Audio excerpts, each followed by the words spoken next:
Kitab Kejadian pasal 17. Sunat sebagai tanda perjanjian.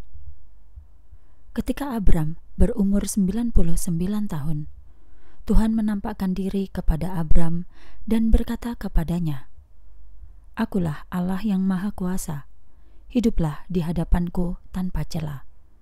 Aku akan mengadakan perjanjian antara aku dan kamu, dan aku akan melipat gandakanmu menjadi sangat banyak."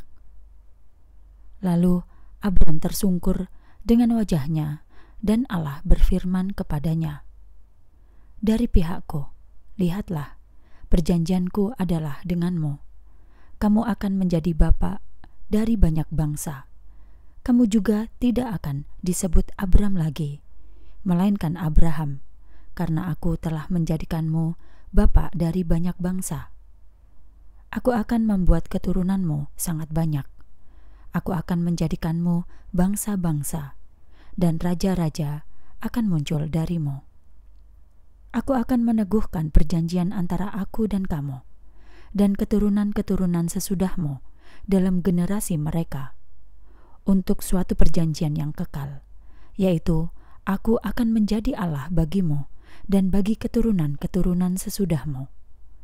Aku akan memberikan kepadamu dan kepada keturunan-keturunan sesudahmu negeri yang kamu tinggali sementara ini, yaitu seluruh tanah Kanaan, sebagai milikmu selama-lamanya, dan aku akan menjadi Allah mereka."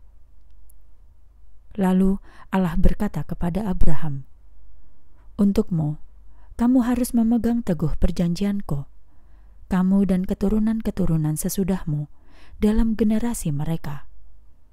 Inilah perjanjianku yang harus kamu pegang teguh antara aku dan kamu dan keturunan-keturunan sesudahmu, yaitu setiap anak laki-laki di antara kamu harus disunat.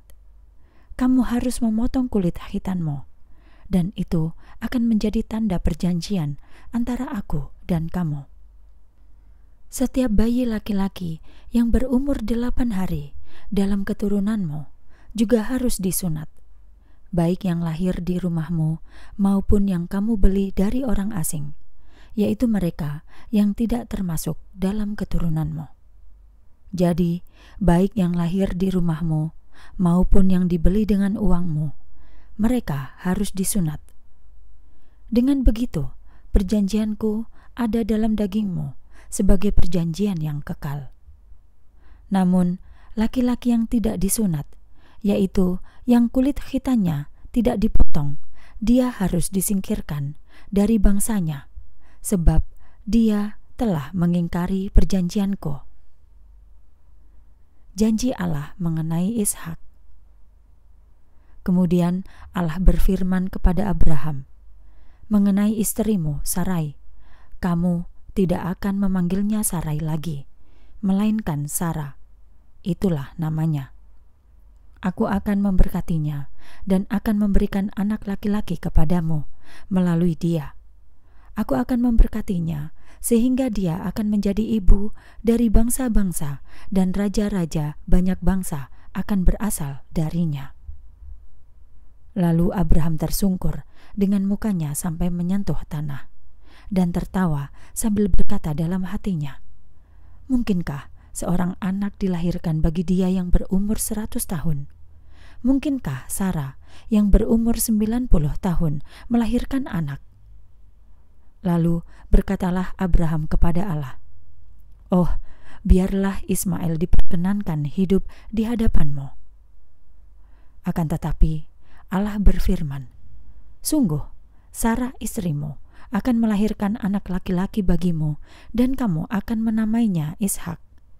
Aku akan meneguhkan perjanjianku dengannya sebagai perjanjian kekal yang akan berlaku sampai kepada keturunan-keturunannya setelah dia. Mengenai Ismail, aku telah mendengarkanmu.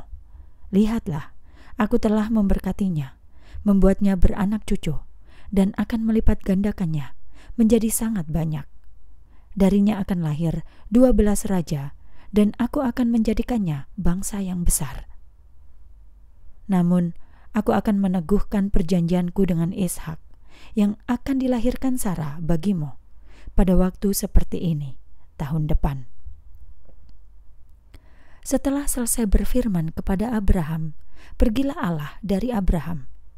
Kemudian Abraham mengambil Ismail anaknya dan semua yang lahir di rumahnya dan semua yang dibelinya dengan uang, semua laki-laki di rumah Abraham, dan dia menyunat mereka pada hari itu juga, sesuai dengan yang difirmankan Allah kepadanya. Abraham berumur 99 tahun ketika dia disunat, dan Ismail, anak laki-lakinya, berumur 13 tahun ketika disunat.